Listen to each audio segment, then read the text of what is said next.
Berdoa selesai. Jadi terima kasih Maika. Berangkat semua. Berangkat semua, Ibu.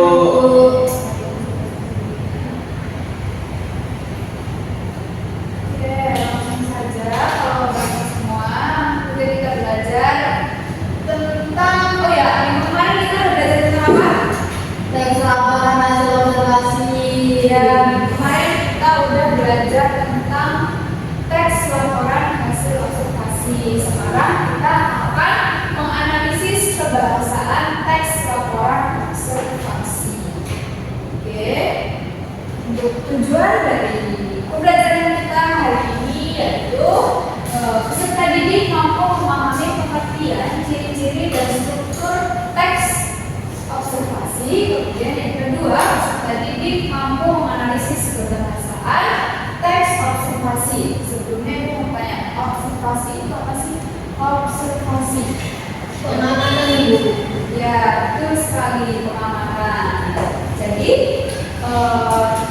teks observasi itu apa? Saya Ibu. Teks observasi itu adalah teks yang dibuat dan berdasarkan hasil pengamatan secara langsung Ibu. Ya, betul sekali. Bagus. Jadi, teks laporan hasil observasi adalah teks yang berfungsi untuk memberikan informasi mengenai suatu objek atau situasi setelah diadanya pengamatan atau penelitian secara sistematis. Selanjutnya yaitu ciri-ciri laporan observasi. Nah, yang pertama, laporan observasi itu bersifat objektif. Jadi objektif itu maksudnya sesuai dengan fakta, tidak menurut misalnya Michael seperti ini, menurut mereka seperti ini. Nah, itu subjektif. Sedangkan untuk laporan observasi itu sifatnya objektif. Dan laporan teks laporan observasi ini juga universal serta objek yang dibahas adalah objek tunggal. Kemudian yang kedua yaitu ditulis secara lengkap dan sempurna. Yang ketiga ditulis berdasarkan fakta sesuai dengan pengamatan yang ada di lapangan. Selanjutnya yaitu struktur teks laporan observasi. Yuk, bantu dibacakan yuk.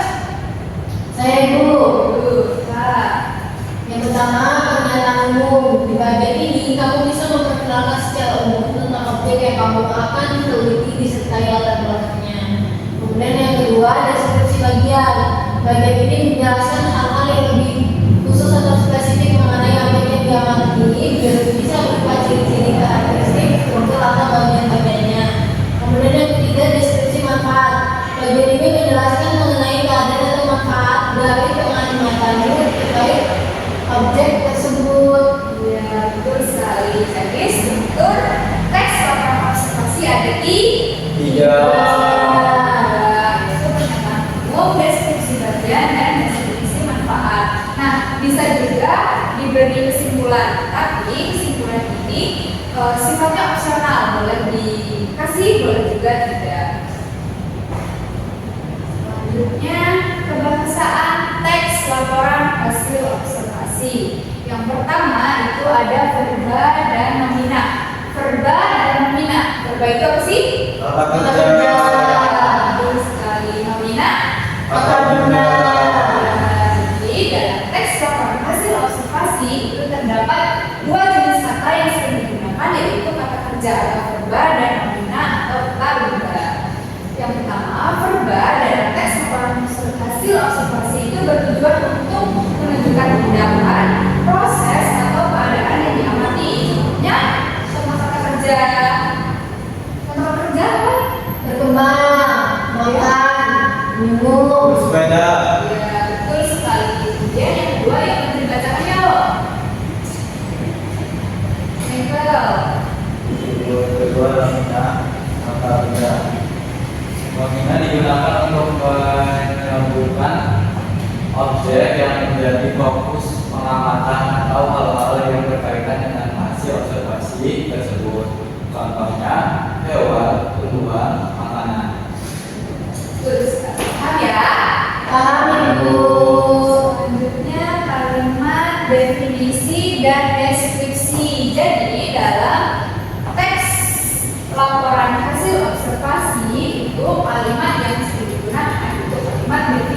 dan kalimat deskripsi. Untuk kalimat definisi itu adalah kalimat yang digunakan untuk memberikan pengertian atau batasan tentang objek yang diamati. Kalimat definisi ini bersifat umum, objektif dan mencakup ciri-ciri dan objektif. Kemudian contoh kalimat definisi apa? Yuk. Kucing adalah hewan mamalia yang memiliki bulu dan termasuk ke dalam keluarga Felidae. Nah, dari sini kalimat definisi ini yang paling menunjukkan kalau kalimat tersebut adalah kalimat definisi adanya kata betul sekali. Selanjutnya kalimat deskripsi. Kalimat deskripsi digunakan untuk memberikan gambaran penjelasan yang lebih rinci mengenai objek yang diamati, seperti warna, bentuk, ukuran, dan perilaku atau habitat benda atau hewan ataupun makanan yang diamati.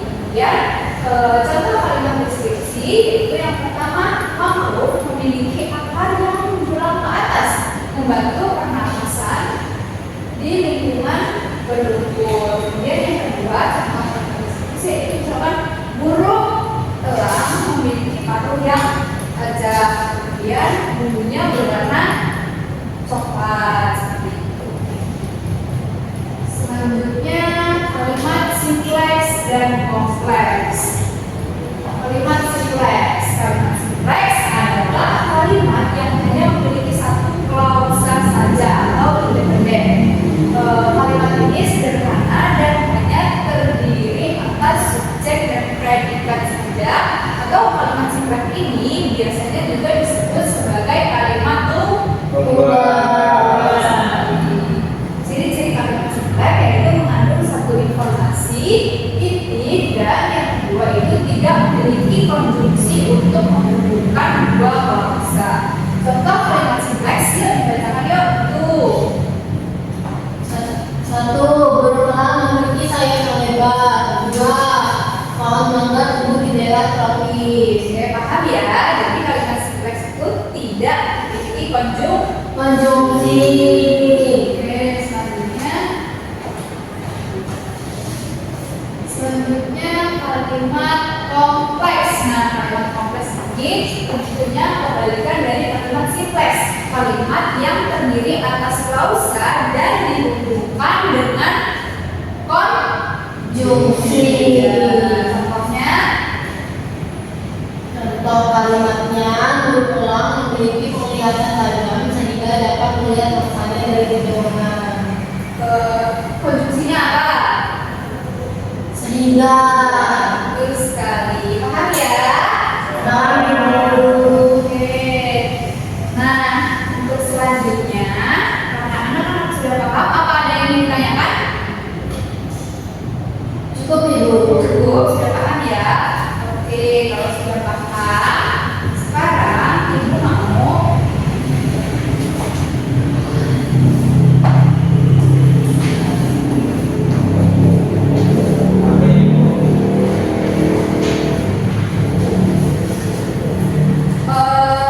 itu di situ terdapat contoh teks laporan hasil observasi. Nah, ibu mau anak-anak analisa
Yang pertama, kondisi kebun judulnya kondisi kebun sekolah. Untuk pernyataan umum, kebun sekolah merupakan salah satu fasilitas yang penting yang mendukung kegiatan pembelajaran, terutama dalam mata pelajaran biologi dan praktik pertanian. Di deskripsi bagiannya, yang pertama area tanaman sayur. Terdapat berbagai jenis tanaman sayur seperti bayam, cakung, dan cabai.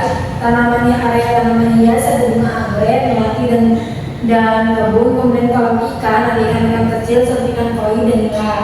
Kemudian deskripsi manfaat sebagai media pembelajaran. Yang pertama, siswa dapat belajar langsung tentang jenis-jenis tanaman dan meningkatkan kesadaran lingkungan. Sudah ya. Terima kasih. Rika, berarti mana dong? Oke, sudah paham ya berarti ya semuanya? Sudah, Ibu. Laporan hasil observasi. Boleh dikumpulkan hasil analisisnya?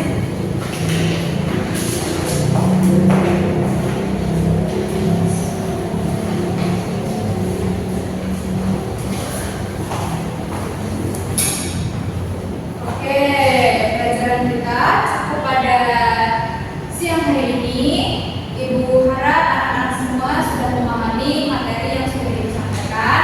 Dan untuk pertemuan yang akan datang, kita akan belajar tentang teks eksposisi. Jadi ibu mohon untuk dipelajari. Oke, untuk mengakhiri pembelajaran kita pada siang hari ini, Michael, dipimpin Pak. Baik Ibu, adalah teman-teman kita berdoa sebelum menutup pelajaran hari ini.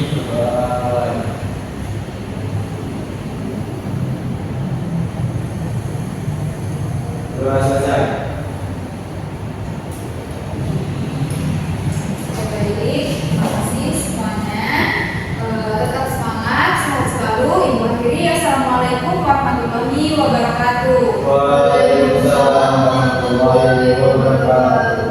Terima kasih Bu. Baik, assalamualaikum warahmatullahi wabarakatuh. Perkenalkan, saya Kamilia sebagai OL dari Saudari Eka Kurniati dengan keterampilan mengajar bertanya. Untuk Saudari Eka Kurniati sudah melakukannya dengan baik. Komponen keterampilan dasar mengajar dengan bertanya tingkat dasar, yaitu dengan penggunaan pertanyaan secara jelas dan singkat, pemberian acuan, pemindahan giliran, pemberian waktu berpikir, pemberian tuntutan, dan pemusatan perhatian serta penyebaran pertanyaan. Kemudian yang kedua, komponen keterampilan dasar mengajar bertanya tingkat lanjut juga sudah dilakukan dengan baik, yaitu perubahan tuntutan tingkat kognisi dalam menjawab pertanyaan, kemudian pengaturan urutan pertanyaan, penggunaan pertanyaan pelacak, peningkatan terjadinya interaksi, dan yang ketiga yaitu komponen negatif yang perlu dihindari juga sudah dilakukan Eka Kurniati dengan tidak mengulangi pertanyaan sendiri atau mengulangi jawaban pembelajar. Kemudian yang kedua, menjawab pertanyaan sendiri. Yang ketiga, merujuk dulu sebelum bertanya. Dan yang keempat, mengajukan pertanyaan yang mengundang jawaban serta pertanyaan ganda. Saya Eka Amelia sebagai OL dari Saudari Eka Kurniati mengucapkan terima kasih. Wassalamualaikum warahmatullahi wabarakatuh.